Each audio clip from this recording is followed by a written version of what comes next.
Bonjour à vous et bienvenue à Autrement dit, un balado qui a comme domicile fixe l'IRDA, l'Institut de recherche et développement en agro-environnement, avec Carl Boivin et moi-même Félix Lavoie-Lochet, de l'équipe de recherche en régie de l'eau.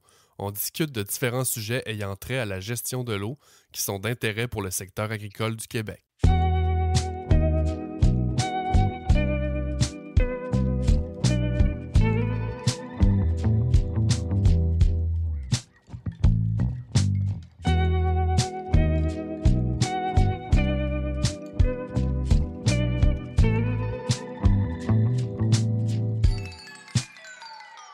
Bonjour tout le monde, bienvenue à Autrement dit. Cette semaine, gros épisode pour un gros projet et j'ai nommé le projet pilote sur l'efficacité des méthodes de protection contre le gel des fruits dans le bleuet sauvage cultivé, ou comme on l'appelle plus simplement, bleuet gel. Pour la discussion, je suis toujours en compagnie de mon co-animateur, Carl Boivin, qui est chercheur à l'IRDA. Salut Carl, comment ça va? Bonjour Félix, ça va bien et toi? Ça va très bien, merci. Pour rendre la discussion un peu plus intéressante, là, on a invité aussi des experts. D'abord, Pierre-Olivier Martel, qui est conseiller du MAPAC en horticulture fruitière au Saguenay-Lac-Saint-Jean.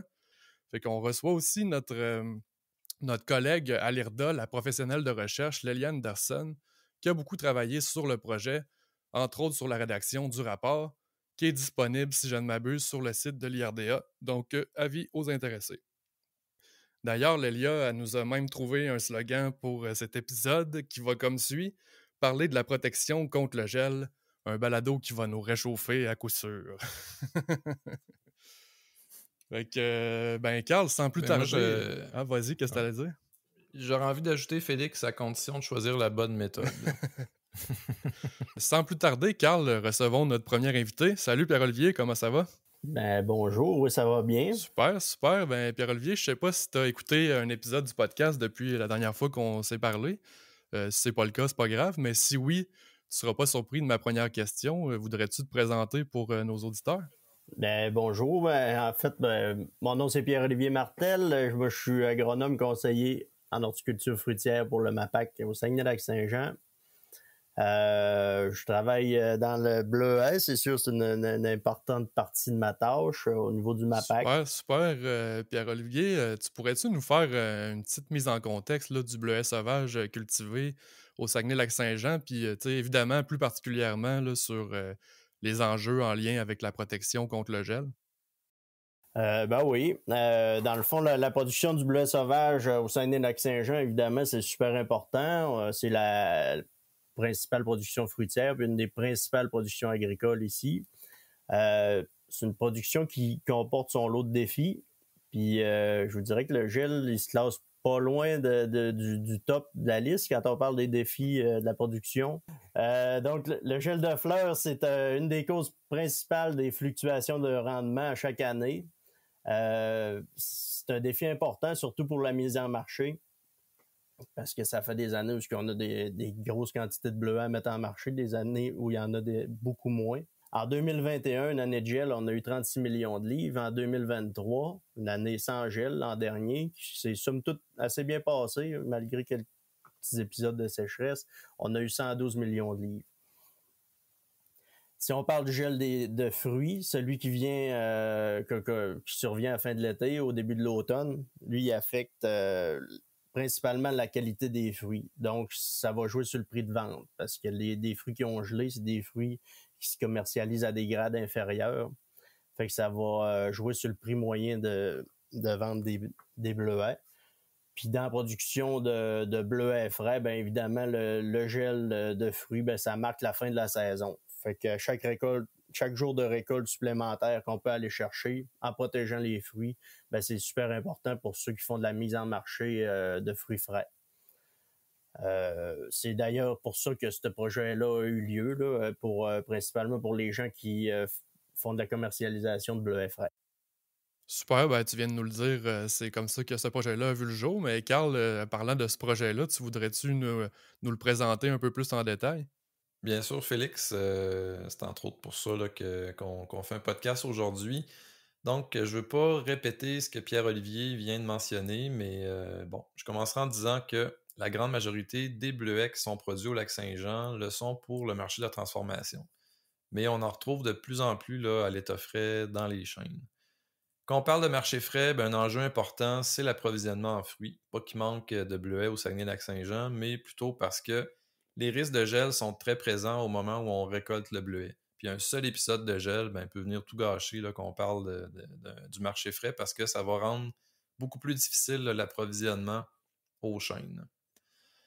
Il y a des entreprises qui se positionnent dans le marché frais, puis NutraBleu en est une. Pourquoi je parle de NutraBleu? À l'automne 2019, cette entreprise-là communiquait avec nous pour voir si on avait un intérêt à monter un projet sur la protection des bleuets contre le gel. Donc, en collaboration avec la bleuetière coopérative Normandin, avec qui NutraBleu collabore depuis plusieurs années, aussi avec des intervenants du MAPAC et des intervenants du Bois Agrinovation, on a déposé un projet au programme de développement sectoriel là, qui fait partie des différents programmes du MAPAC. Et le tout a débuté en 2020. Le projet a duré 3 ans. J'en parle au passé parce que maintenant il est terminé, parce que justement, on ne pourrait pas en parler, là, on pourrait pas en parler des résultats aujourd'hui. Sinon, diverses méthodes de protection ont été mises à l'essai et parmi ces méthodes, il y avait l'irrigation. L'irrigation qui est reconnue là, depuis longtemps comme la méthode de protection contre le gel la plus efficace. Mais si tantôt je parlais que d'approvisionner les chaînes en bleuets frais est un enjeu, quand on parle d'irrigation, l'approvisionnement en eau peut rapidement devenir un problème. Donc, un des objectifs de ce projet pilote-là était donc d'évaluer des méthodes alternatives à l'irrigation, puis de voir c'est quoi les risques là, qui entourent ces méthodes-là. Et vous en doutez, un de ces risques-là, ça a certainement trait à la rentabilité. Donc, la machine à vent et la bâche ont été des méthodes là, qui ont été retenues dans le projet. Puis c'est des méthodes qui sont utilisées aussi dans d'autres cultures au Québec, mais qui n'avaient pas fait leurs preuves là, dans un contexte de bleuets sauvages cultivés. Donc, ça résume en gros, là, Félix, à quoi on peut s'attendre là, dans ce projet-là. Et assez parlé, je cède la parole à Lélia là, pour la suite. Allô, allô? Fait que, Salut Lélia! Salut! C'est le fun de vous voir. La dernière fois qu'on était ensemble, je m'étais présentée, puis j'avais parlé de mes origines à moitié Lac-Saint-Jeanoise. Mais là, aujourd'hui, ma moitié Gagnon est bien contente de vous parler des bleuets. C'est ça. Fait que, juste pour refaire un peu de millage sur ce que Carl a dit par rapport à l'intérêt, là, puis ce qui a été dit aussi, là, d'explorer des marchés frais là, dans le bleuet sauvage. J'ai réécouté récemment la journée bleuet du Saguenay-Lac-Saint-Jean 2023, puis il y avait une conférence super intéressante là, de Gilbert Lavoie, d'ailleurs, qui est disponible sur YouTube, là, au cas où il y a des gens qui seraient intéressés à l'écouter, qui parlait que pour aider à stabiliser les revenus, qui sont sensibles au prix du marché puis aux fluctuations de rendement qui sont affectées par différents facteurs aussi, c'est sûr, mais une solution, c'était d'accroître le marché local, la diversification de ce qui est vendu. Puis moi, je pense que de cultiver le bleuet sauvage, ça répond quand même en partie à ces deux recommandations-là. Effectivement, la mise en marché de bleuets frais, c'est un excellent moyen pour aller chercher un revenu supplémentaire. En plus, le prix des fruits frais est plus stable. Puis la vente en circuit court, ça permet d'aller chercher des liquidités plus rapidement que le marché congelé. En plus, il faut le dire, des bleuets sauvages, fraîchement cueillis, c'est vraiment bon. Ça, on est tous d'accord, je pense, là-dessus. J'ai envie de dire qu'avant de se lancer dans le deuxième segment de l'épisode, qui est les résultats du projet, je permets de vous rappeler, chers auditeurs et auditrices, de nous suivre et de vous abonner au podcast Autrement dit. Peu importe la plateforme là, que vous utilisez, le podcast est disponible. N'hésitez pas non plus à cliquer sur le petit bouton « S'abonner ». Ça donne un coup de main, ça me donne une belle visibilité. Fait que, merci pour ça. Fait que comme segment, maintenant, entrons dans le croustillant du podcast, à mon sens, les résultats. Fait que, Lélia, je te laisse te lancer. Alors, chers auditeurs, on a un rapport de 285 pages que je vais tenter de vous résumer en quelques minutes.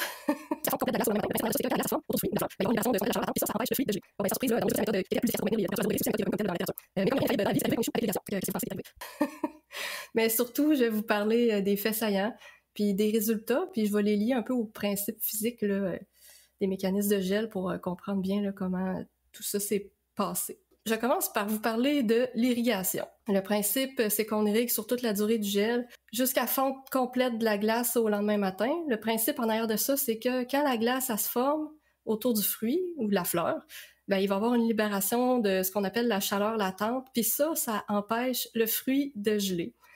Bon, ben, sans surprise, là, dans nos résultats, c'est la méthode qui a été la plus efficace là, pour maintenir les températures à 0 degré. C'est aussi la méthode qui est reconnue comme telle là, dans la littérature. Mais comme il n'y a rien d'infaillible dans la vie, c'est arrivé qu'on échoue avec l'irrigation. Ben, on a eu, c'est simple, on a eu des défaillances techniques. On a eu des problèmes, notamment là, de colmatage, qui ont fait chuter la pression. Donc là, à ce moment-là, on n'avait plus des cercles d'aspersion assez grands autour des gicleurs pour protéger toute la zone qui visait être protégée. On a aussi eu des fuites importantes en cours de nuit.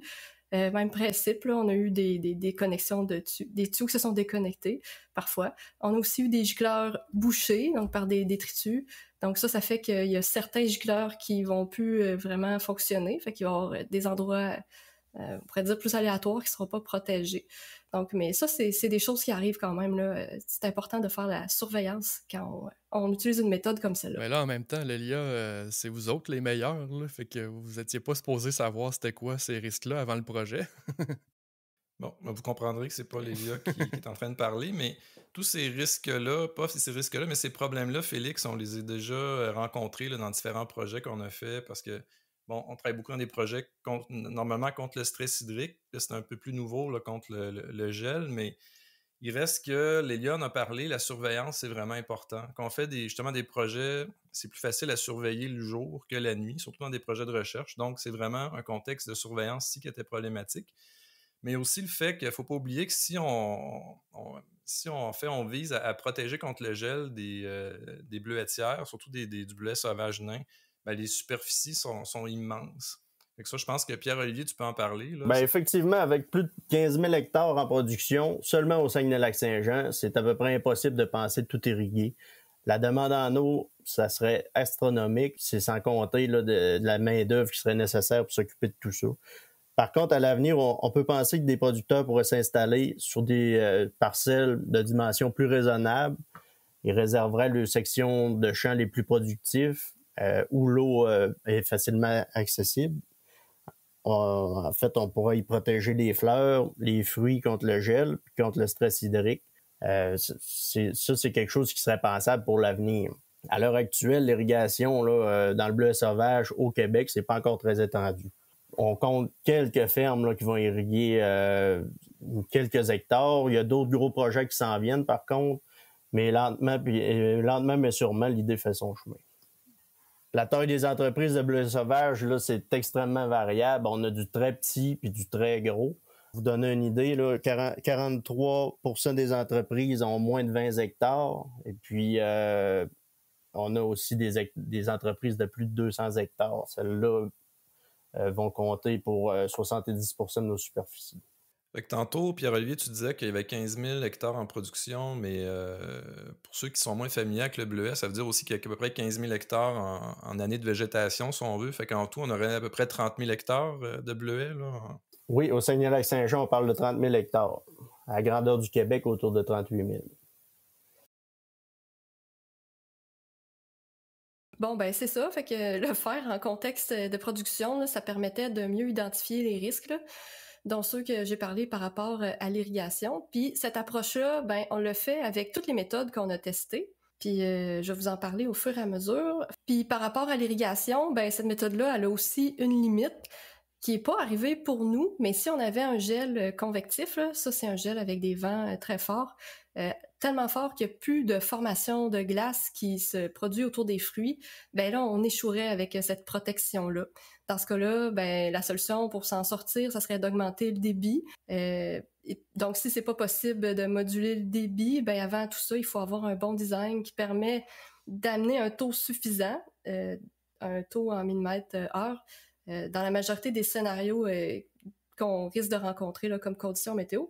On pourrait aussi avoir une défaillance si le gel était vraiment intense, mais les fournisseurs, ils peuvent vous guider avec le design des systèmes d'irrigation pour vos conditions. Fait que je comprends bien quand tu parles de gel intense, Lélia, en fait, ce qu'on comprend avec l'irrigation contre le gel, c'est plus le gel est important, plus en fait le débit doit être important, mais il y a une limite à un moment donné à ce que le gicleur peut faire. C'est à un moment donné, le gicleur va geler, donc on ne peut plus comme augmenter notre niveau de protection. Voilà, c'est dit. Fait que maintenant, autre moyen que moi, personnellement, j'ai souvent vu utiliser dans les petites exploitations maraîchères biologiques ou en sériculture, mais j'avoue que j'avais jamais vu ça dans une culture extensive comme les bleuets sauvages cultivés. Je parle ici d'une bâche.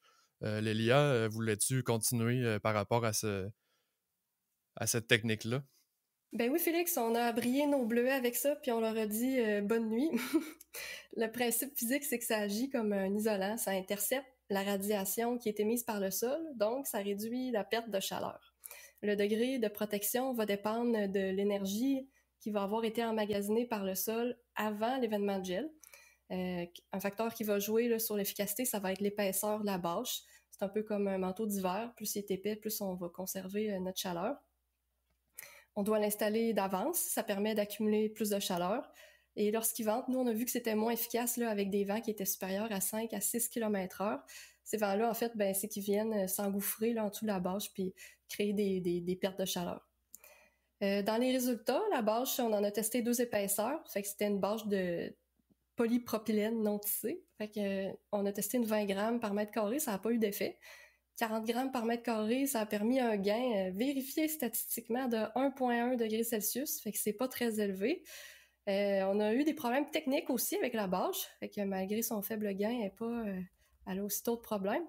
C'est un matériel qui est fragile, il faut vraiment faire attention quand on l'installe. Si on a des poteaux, des souches, du matériel ligneux, des fois il y a des mauvaises herbes, là, des cerisiers, ça déchire facilement. Pour les épaisseurs que nous on avait, c'est pas des épaisseurs... c'est pas des grandes épaisseurs là, si on compare à ce qui peut se faire dans la vigne, par exemple. Lors de journées vraiment venteuses, c'est arrivé que les sacs de sable se déplaçaient. En fait, là, c'est parce que ça créait des turbulences en dessous de la bâche, puis ça poussait les sacs vers l'extérieur. Puis là, à la minute qu'il y a un sac qui part, là, il y a plus de vent qui s'engouffre, fait que ça fait un effet d'entraînement. Pour reprendre ton exemple de manteau, c'est comme si le vent rentrait dans ton manteau, finalement. C'est ça. S'ils vendent tellement que ton manteau déchire, tu survivras peut-être pas à... Ou achète-toi un meilleur manteau. C'est ça. Puis on a observé des problèmes potentiels avec la dormance. La bâche, elle a retardé la dormance des plants. On a fait des vols de drone, ça nous a permis quand même de le constater, là, c'était assez clair, même si on avait récolté tous les plants à la même date, ceux qui étaient sous la bâche puis ceux qui étaient à l'extérieur de la bâche, en la retirant, on voyait que c'était vert. Faucher avant la dormance, ça peut nuire au développement du bleuet la saison d'après. Quelqu'un qui voudrait vraiment aller vers cette méthode-là, il faudrait s'assurer quand même que les plants sont en dormance avant de faucher, ou sinon conserver cette parcelle-là pour la faucher au printemps, là, pour jouer sécuritairement. On n'a pas remarqué de problème de dormance avec les autres méthodes présentées aujourd'hui. Voilà. Maintenant, autre patente qu'on a essayé, c'est la machine à vent, une espèce de gros ventilateur tout droit sorti de la Nouvelle-Zélande. Veux-tu nous en parler un peu plus en détail, Lélia? Cette machine-là, elle a permis d'augmenter les températures là, en moyenne plus chaudes de 2 degrés, si on regarde les températures minimales. Et en plus, on l'a testé au printemps dans les fleurs. Ça, c'est un autre rapport, pas celui qu'on vous présente aujourd'hui, mais on en tirait des conclusions environ similaires là, sur ses capacités réchauffantes. Mais avec cette machine à vent-là, c'est pas miraculeux, là, il y a plusieurs faiblesses aussi, puis je vais vous en parler. Mais pour bien les comprendre, il va falloir que je vous parle encore une fois des processus physiques, ou du moins des conditions gagnantes pour que la machine fonctionne. Premièrement, c'est quoi une machine à vent? Il y en a plusieurs sortes, mais celle qu'on utilisait, ça ressemblait à un gros ventilateur là, à 9 mètres de haut.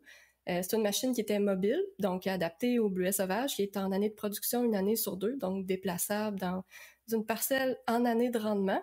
C'est plus souvent utilisé dans la vigne comme une machine fixe, en fait. Puis souvent, les gens, ils vont appeler ça une éolienne parce que ça y ressemble beaucoup, mais en fait, ça consomme de l'énergie, ça n'en produit pas. Et là, j'aimerais ça vraiment vous montrer un schéma pour ce qui s'en vient, mais je vais essayer de vous guider avec ma voix pour pas qu'on soit trop perdu dans quelques instants. Vous pouvez quand même aller consulter le rapport, il y a des super images pour vous expliquer ça, mais le soir, qu'est-ce qui se passe au niveau de la température? Il va y avoir une chute des températures au niveau du sol, mais le sol, pendant le jour, il a accumulé la chaleur, puis cette chaleur-là, il va la perdre, puis quand il va la perdre, elle va remonter verticalement.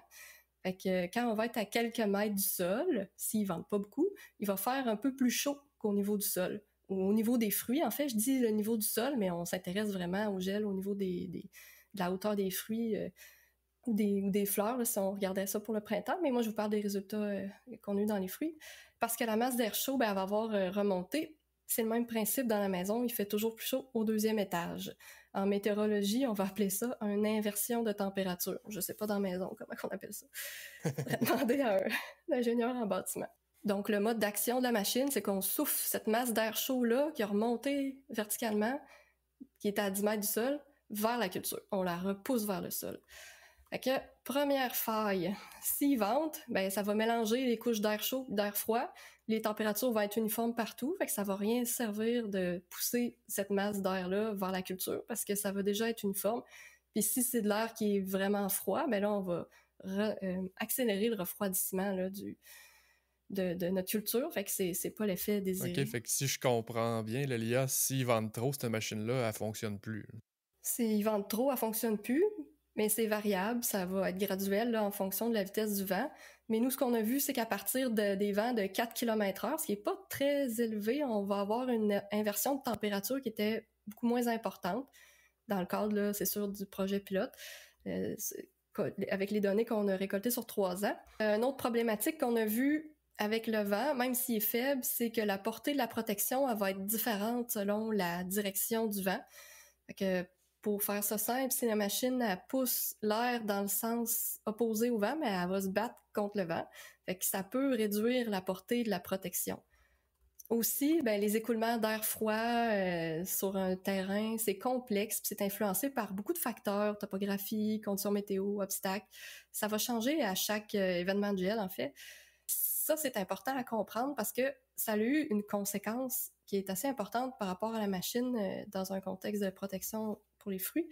Ben, c'est que d'une nuit à l'autre, la zone protégée était pas à la même place. Fait que, par exemple, à la nuit de gel numéro 1, on protégeait du côté sud-est. Puis là, la deuxième nuit de gel, on pouvait protéger juste du côté nord-ouest. Mais ça veut dire qu'après 2 gels comme ça, ben j'ai de la confiture aux 4 points cardinaux. Fait que finalement, ma machine n'a pas réussi à protéger à 100% là, aucune zone. Mais c'était aléatoire en fonction des conditions météo qu'on avait. Faille numéro 3, la zone protégée, elle est circulaire, donc de longueur incertaine. C'est pas comme la bâche où c'est vraiment clair là, que sous la bâche, on est protégé.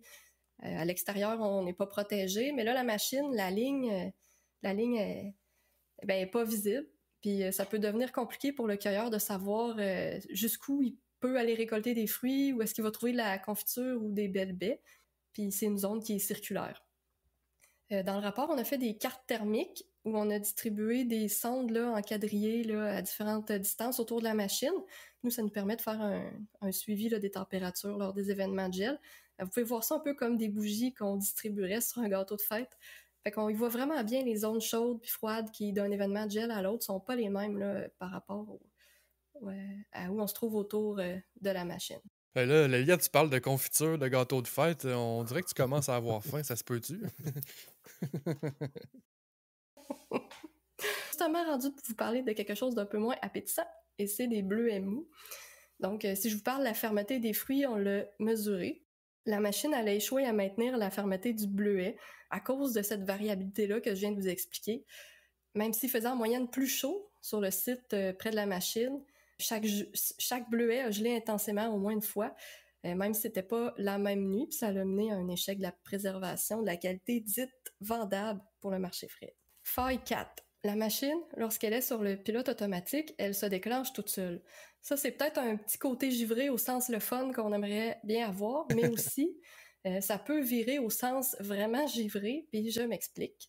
Elle se déclenche toute seule en se basant sur une sonde de température, mais cette sonde-là est sur la machine à 1,5 mètre du sol. Puis on se souvient de ce que j'ai dit un peu plus tôt, plus on monte, plus il fait chaud. Donc, nous, on a observé des différences entre ce sensor-là, qui est à 1,5 mètres, versus la hauteur des fruits, qui varie entre 3 et 7 degrés. Ça veut dire qu'il pourrait faire moins 7 à la hauteur des fruits, puis 0 degré à la hauteur du déclencheur là, de machine. Alors là, on déclencherait beaucoup trop tard, là, même pour le marché. Fait que je comprends bien, Lélia, cette machine-là est peut-être faite pour d'autres cultures fruitières où les fruits sont plus hauts là, par rapport au niveau du sol. C'est une machine qui est beaucoup utilisée dans la vigne, fait que j'imagine qu'elle est quand même adaptée à la vigne, mais c'est sûr que là, c'est pas ma spécialité, mais c'est logique quand même, là, dans un contexte comme ça, de mettre un sensor qui est plus haut là, avec les principes que je viens d'expliquer. Fait que pour nous, c'était important de déclencher la machine à des températures plus chaudes que 0 degré. Donc, on déclenchait, là, l'idéal, c'est de caractériser son site avec un suivi des verticales des températures, de vérifier c'est quoi les endroits critiques aussi, là. Est-ce que j'ai des aversions qui vont être plus fortes à certains endroits sur ma ferme versus d'autres? Mais nous, avec ce qu'on a mesuré dans le projet pilote, un bon point de départ, là, ça serait de déclencher à 5 degrés. Dernière faille, finalement, pour que la machine fonctionne, il ne faut pas qu'il y ait d'obstacle entre la machine et le bleuet. Donc, mot de la fin avec la machine, ça avait bien fonctionné pour la fleur au printemps. Je l'ai introduit un peu tantôt, là, c'est un autre projet qu'on avait eu. Même sa protection, elle était partielle avec ce que je vous avais dit. On avait quand même évité des pertes de rendement de 20% là, en 2021, qui est quand même un printemps qui avait été caractérisé par des gels, un synchronisme gel-fleur. Fait que nous, on avait subi 6 épisodes de gel sur le site de l'essai, dont 3 plus intenses, là, en bas de 2 degrés. Puis il y a un rapport avec des données sur le sujet. Merci Lélia pour ce long monologue. C'était vraiment intéressant. Cela dit, tu parlais, Lélia, dans la dernière faille d'obstacles entre la machine et le bleuet, puis ça me faisait penser, en parlant d'obstacles, il me semble que j'ai remarqué qu'au Saguenay-Lac-Saint-Jean, en tout cas dans les bleuetières, il y a beaucoup de haies brise-vent. J'imagine que tu es d'accord avec moi, Pierre-Olivier? Oui, mais Félix, là, tu les présentes comme des obstacles, les brise-vents, mais moi, je les présenterais peut-être pas comme ça. Dans la production du bleuet sauvage, les brise-vents, c'est nos amis. On les plante avant tout, c'est pour garder une bonne couverture de neige en hiver. Ça protège les plants de bleuets contre le gel des bourgeons. En plus de ça, la neige, ça empêche la formation de lacs de glace qui vont tuer littéralement les plants jusqu'au rhizome. En plus, les brise-vents, ça réduit l'érosion éolienne, ça favorise le travail des pollinisateurs, ça améliore la biodiversité. Donc, dans la balance des avantages et inconvénients, la machine à vent, je dirais qu'elle pèse pas si fort que ça. De toute manière, elle est pleine de failles, là. Le lien nous l'a dit. Puis les brise-vents, c'est pas quelque chose qui était prévu dans le projet initial d'étudier comme une méthode, mais quand on a fait nos gâteaux de fête, là, puis qu'on a distribué nos sondes de température un peu partout dans nos parcelles, on a vu l'impact que ça avait sur les températures, même à quelques mètres des brise-vents. Ça a moussé notre appétit de gens de la recherche. Puis là, on a décidé de faire des suivis un peu plus détaillés sur l'effet des brise-vents, quel effet ça avait là, au niveau des températures. En tout cas, tout cet engouement-là explique un peu une partie des 285 pages. Les brise-vents sont pas mal le principal obstacle à la machine, juste pour finir ce sujet-là, mais les boisés aussi, les bâtiments environnants, ce qui m'amenait à vous parler de la méthode du brise-vent, mais là, je l'ai déjà introduite. Fait que je vais retourner à mes concepts physiques pour vous expliquer comment un brise-vent, ça peut être utilisé comme une stratégie de lutte contre le gel. Dans le rapport, il y a une section au complet, là, la 3.2.4.1.3, qui explique avec des schémas ce qui se passe près des brise-vents. C'est quand même intéressant à voir en image, là. Fait qu'encore une fois, je vais vous guider avec ma voix. Ce qui se passe près des brise-vents, ça va être différent si on est en gel radiatif, donc faible vent, ou gel convectif avec beaucoup de vent. S'ils ventent beaucoup, avec des vents là, donc de plus de 16 km/h, alors là, ça va être très hétérogène, les températures. La direction du vent, la perméabilité des haies vont avoir un impact sur les zones qui pourraient être protégées ou non. Mais bon, nous, ça ne nous aidera pas vraiment, vu que dans ces conditions-là, on ne peut pas dire que c'est une méthode qui va être efficace. Donc, je vais vous parler de ce qui se passe lors des gels radiatifs, qui sont d'ailleurs les gels qui sont les plus fréquents là, à l'automne. Il faut distinguer, premièrement, si j'ai une pente de si j'en ai pas. Si j'ai pas de pente, il va faire plus chaud près des haies brise-vent, parce que les haies vont fournir un apport radiatif près d'elles-mêmes, ce qui va réchauffer très localement la température. Notre observation, c'était qu'on gagnait de 1,5 à 2 degrés Celsius. Ça marchait avec des vents, là, on voyait ça avec des vents qui étaient inférieurs à 5 km/h. Et si on compare les températures près des haies versus là, au centre de la parcelle, donc à mi-chemin entre deux rangées de brise-vent, si j'ai une pente, là, les masses d'air froid, ils vont s'écouler. Ça va se comporter à peu près comme de la mélasse qui s'écoulerait sur un plan incliné. Fait que si j'ai des obstacles sur cette genre de coulée de mélasse d'air froid-là, ben, elle pourrait s'accumuler dans des genres de piscines d'air froid. C'est la perméabilité, fait que la porosité des obstacles sur le terrain, puis leur position par rapport au sens de l'écoulement, qui va être vraiment le plus déterminant sur les températures locales. Ça commence à être compliqué un peu, mais nous, on a mesuré des différences de température de 4 degrés là, sur une même bleuetière entre un haut de pente puis un bas de pente qui était bordé par un boisé où il n'y avait aucune façon que l'air froid s'en échappe. Que 4 degrés, ça peut quand même faire la différence entre un gel mortel. Si on se trouve dans une situation avec une pente et avec une porosité suffisante des brise-vents et que la ferme est bien aménagée, il va faire plus chaud le long des haies. Toutefois, si j'ai une pente puis j'ai une porosité qui est insuffisante, ben là, on pourrait avoir ces genres d'accumulation de masse d'air froid-là, puis on pourrait régler ce problème-là quand même en suivant les bonnes recommandations sur l'aménagement des bleuetières. L'aménagement de la ferme pour diminuer le risque de gel est une méthode en soi. C'était pas un objectif du projet. On n'a pas le choix d'y toucher un peu parce que ça avait vraiment de l'influence sur nos essais et sur les conditions locales. D'ailleurs, par rapport à ces pratiques-là, je renverrai la balle à Pierre-Olivier. Effectivement, la taille des brise-vents, c'est quelque chose qui n'est pas à négliger. On recommande d'enlever des branches pour avoir une porosité d'environ 30%. Il faut aussi éviter d'élaguer le bas des arbres, là, comme les gens font en sylviculture. Ce qu'on veut, c'est vraiment que l'effet du brise-vent soit effectif jusqu'au bas des arbres. C'est une taille qui est quand même assez longue. D'ailleurs, depuis quelques années, il y a certaines entreprises privées qui offrent le service de taille pour les producteurs. Pour ce qui est de l'écoulement de l'air froid, on le planifie généralement après l'aménagement de la bleuetière. Une fois que toute la bleuetière est développée, ben, c'est plus facile d'aller identifier les obstacles pour empêcher l'écoulement de l'air froid. Pour permettre l'écoulement, ça consiste généralement à enlever des arbres sur le haut ou le bas des talus. Ensuite de ça, des fois, on peut enlever des petites buttes ou enlever des digues qui pourraient faire une obstruction. C'est sûr qu'à ce sujet, ça vaut la peine de se renseigner. Là, d'ailleurs, il y a une fiche qui est dans le guide de production du bleuet sauvage, il y a une fiche qui portait spécifiquement là-dessus. C'est sur l'aménagement des corridors pour l'écoulement de l'air froid. Intéressant. Puis je vais boucler la boucle avec les brise-vents puis la chaleur que ça peut procurer. Nous, ce que nous avons observé, c'est que les brise-vents matures avaient offert là, une protection de 1,5 à 2 degrés, principalement dans les 10 premiers mètres. Fait que ça va pas plus loin que ça. C'était des brise-vents constitués de pin rouge, pin gris, là, sans grande surprise, qui avaient 7 mètres de haut. Pour une bleuetière qui a des brise-vents espacés aux 60 mètres, ça représente une petite protection quand même qui pourrait être applicable sur 33% de la superficie, à condition qu'il s'agisse d'un gel de faible intensité de vent en bas de 5 km/h.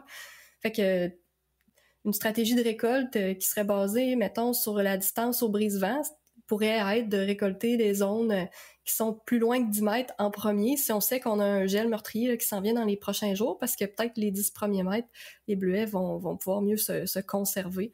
Bon, Lélia, je te laisse reprendre ton souffle quelques secondes pour présenter la dernière méthode qu'il nous resterait à présenter, qui est l'irrigation du sol sec. Oui, l'irrigation du sol sec, c'est quoi ça? Le principe, c'est d'irriguer le plus tôt possible avant un gel pour s'assurer que le sol soit humide. Puis ça se base sur le principe que l'eau dans le sol, elle emmagasine mieux la chaleur que l'air dans le sol.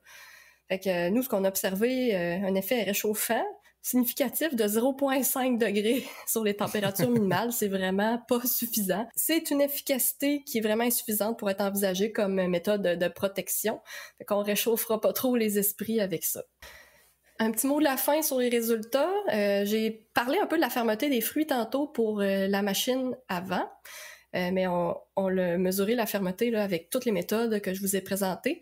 Les méthodes de la bâche, du brise-vent, de l'irrigation ont toutes permis aux bleuets de rester plus fermes en comparant avec une zone qui n'était pas protégée juste à côté. Mais les autres méthodes, donc la machine avant puis l'irrigation du sol sec, n'ont pas permis là, de maintenir cette fermeté-là. Je vous parle un peu de la vitesse critique du vent. Fait que pour savoir si une méthode de protection va fonctionner, fait que pour la machine avant, la bâche et les brise-vents, ça a fonctionné avec des vents qui étaient inférieurs à 4 à 6 km/h.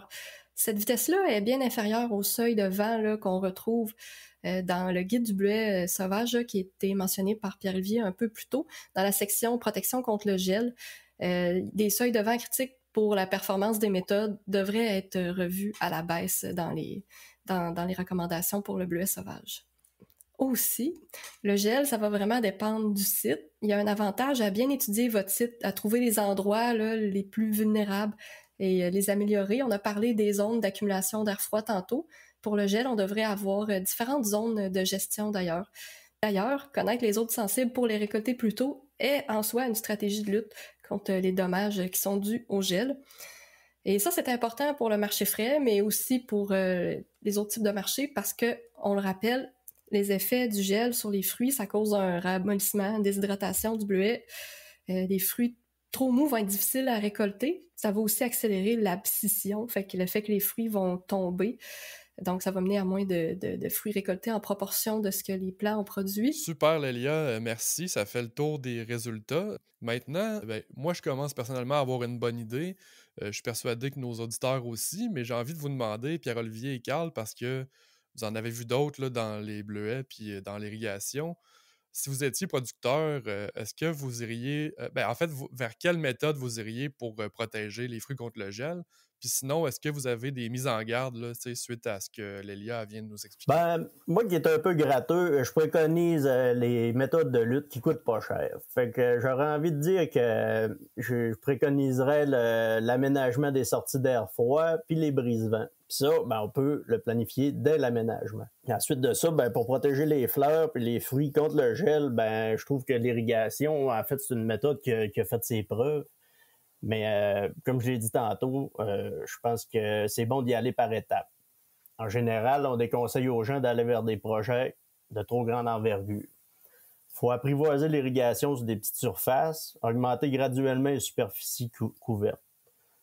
L'achat des systèmes, les autorisations, l'installation, l'entretien du système d'irrigation, c'est vraiment pas à négliger.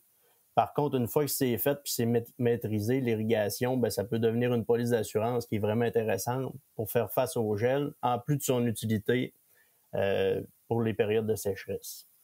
Les bâches peuvent aussi être d'une certaine utilité, mais il faut les voir à très petite échelle, puis uniquement pour le marché frais. C'est possible de penser protéger 1, 2, 3 hectares pour lesquels on sortirait des paniers de fruits frais à meilleur prix. Pour ce qui est de la machine à vent, tant qu'à moi, ça n'a pas un grand avenir dans la production du bleuet sauvage. C'est dit. Je répéterai pas ce que tu viens de dire, Pierre-Olivier, mais je vais peut-être y ajouter une couleur économique parce qu'il y avait une analyse économique au projet. Puis dans cette analyse-là, on a considéré l'irrigation, la bâche et la machine à vent. Donc, d'emblée, on a laissé tomber l'irrigation du sol sec et les brise-vents. Pas que les brise-vents ne sont pas intéressants, mais c'était pas prévu au départ non plus de toute façon. Donc, on a considéré aussi que pour les 3 méthodes, les rendements obtenus étaient identiques. Ça exclut donc que l'avantage possible que l'irrigation aurait pu avoir l'été, si par exemple on a un stress hydrique et on intervient avec l'irrigation, ça aurait pu faire que peut-être les rendements auraient été meilleurs à l'automne, mais on n'a pas joué avec ces paramètres-là.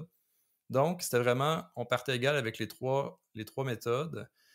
Donc, on a considéré 8 semaines de récolte, où les 4 premières, là, pour le mois d'août, il n'y avait pas de méthode de protection. Là. C'est ce qui se passe normalement là, pour la récolte du bleuet frais, toujours, parce qu'on parle de bleuet frais. Et pour les 4 suivantes, en fait, pour le mois de septembre, là, on considérait qu'on voulait protéger 10 hectares.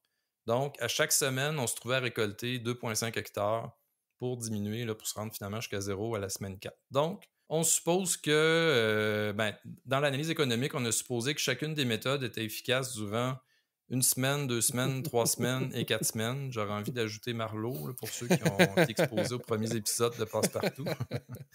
Mais trêve de plaisanterie, ça nous amène au bout, pas au bout, mais au début du mois d'octobre, parce que c'est un peu l'objectif de départ que de vouloir approvisionner les chaînes jusque-là. Donc, d'être capable de protéger un bleuet frais là, jusqu'à ce moment-là. Donc, le rapport est disponible en ligne pour l'analyse économique parce qu'il y a différents paramètres qu'on a fait varier là-dedans, mais brièvement, économiquement parlant, les 3 méthodes sont comparables. Donc, Mais ça, toujours en supposant là, que l'irrigation n'a pas été utilisée contre le stress hydrique l'été. Donc, pour les 3 méthodes, la rentabilité débute à la 3e semaine. Ça veut dire que la première semaine, on ne réussit pas à rentabiliser les méthodes de protection. La 2e semaine non plus. Fait qu'il faut être capable de protéger durant 3 semaines pour voir une rentabilité là, qui va commencer à s'exprimer.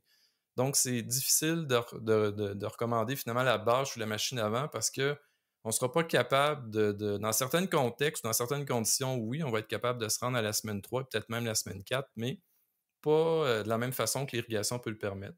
Donc, finalement, économiquement parlant, c'est l'irrigation qui gagne parce que si finalement on réussit à la rentabiliser la semaine 3, mais on réussit aussi à la rentabiliser la semaine 4. En terminant, j'en profiterai aussi pour, tant qu'avoir le micro, pour mentionner qu'on a réalisé un projet sur le même site, un des 2 sites là, qu'on a fait le projet gel en 2021-22, sur l'irrigation, mais pour éviter cette fois-ci, pas le gel, mais pour éviter que la culture subisse un stress hydrique.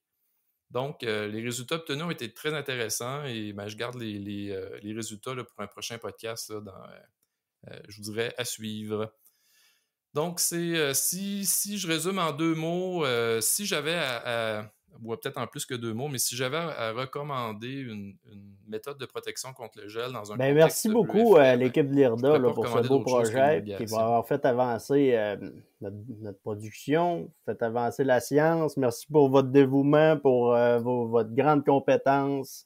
Au plaisir de collaborer avec vous pour un prochain projet. Merci Pierre-Olivier. Toujours un plaisir de collaborer avec toi en espérant que ça arrive dans l'avenir encore. Si j'avais un mot de la fin, ça serait, si vous êtes resté sur votre faim, FAIM, je vous invite à aller dévorer les 285 pages du rapport et de la fiche synthèse aussi. Donc, ils sont tous disponibles, du moins je l'espère à l'heure où vous écoutez ce podcast-là, sur AgriRéseau et sur le site web de l'IRDA. Merci tout le monde, puis à très bientôt pour un autre épisode de Autrement dit.